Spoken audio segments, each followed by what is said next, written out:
When it comes to protecting businesses in Philadelphia, Montgomery County, Bucks County, I'm standing with a technician from Keystone Protective Services. Mark, you and your technicians have been recognized as some of the best technicians for implementing some of the most advanced security systems. You work on all types of businesses. Tell me about those types of businesses, and maybe tell me what kind of systems people are asking for. A lot of what people are asking for these days is specific to their business. A bigger place like Esposito's is going to require more cameras, more fire alarm equipment, more burglar alarm equipment, versus an office building to where it can be just burglar or fire system.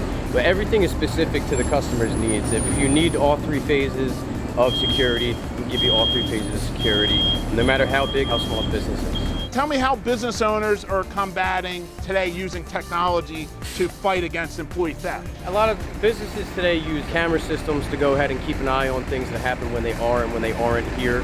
The capability to view what's going on while you're not on site through your phone, through your mobile device.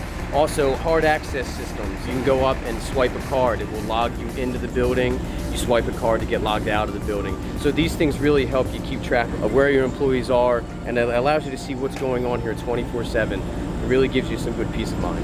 I am with Mike in a freezer room here at Esposito's. Behind us is an antiquated fire alarm system that takes great care for you and your team to continue to stay on top and make sure it's working safely all the time, and you're required to have them working safely all the time. Correct. The city requires every building to be up to code, okay? There's pull stations like you see behind us that are required by every egress door, and up above you'll see there's horn strokes. When the fire alarm goes off, that's what's going to be your notification for everybody to get out of the building. Not only does that fire signal go out to everyone that's to get out of the building, but the fire department's also notified. The fire company's also notified, and they'll be dispatched to the property as soon as it transmits out. This is majorly important. If you have a business, it's a requirement. If you have a restaurant, if you have employees that are working in a plant, they need a proper fire system. Correct. You as a business owner, you don't want to be held responsible, and you want a professional fire and security team on your side. Keystone Protective Services provides that service. Well, I know Keystone Protective Services has been recognized for implementing the latest technology, even fingerprint scanners,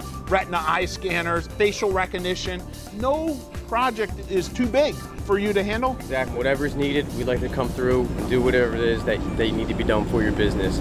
From parts that are newer, parts that are brand new, parts that have been reliable for years. Anything that you need, we like to come in, service and install it, and do the best that we can. Keystone Protective Services can often maybe work with some existing equipment and then advance that equipment, help that business owner maybe save some money, but keep up to pace with taking advantage of this great technology. Yes, exactly. I mean, if we come in and there's an existing system, we'll do anything that we can do to keep that system there, to build off it, make it better, make it greater, and keep it updated. And it definitely does save the customer a few bucks here and there. Mark, I want to thank you for taking the time. I look forward to recommending Keystone Protective Services to anyone looking for a burglar alarm system, a smoke alarm system, a fire system. You live in Philadelphia, Bucks County, Montgomery County. You're looking for a security system. Keystone Protective Services, great call. Thanks again, Mark. Thank you.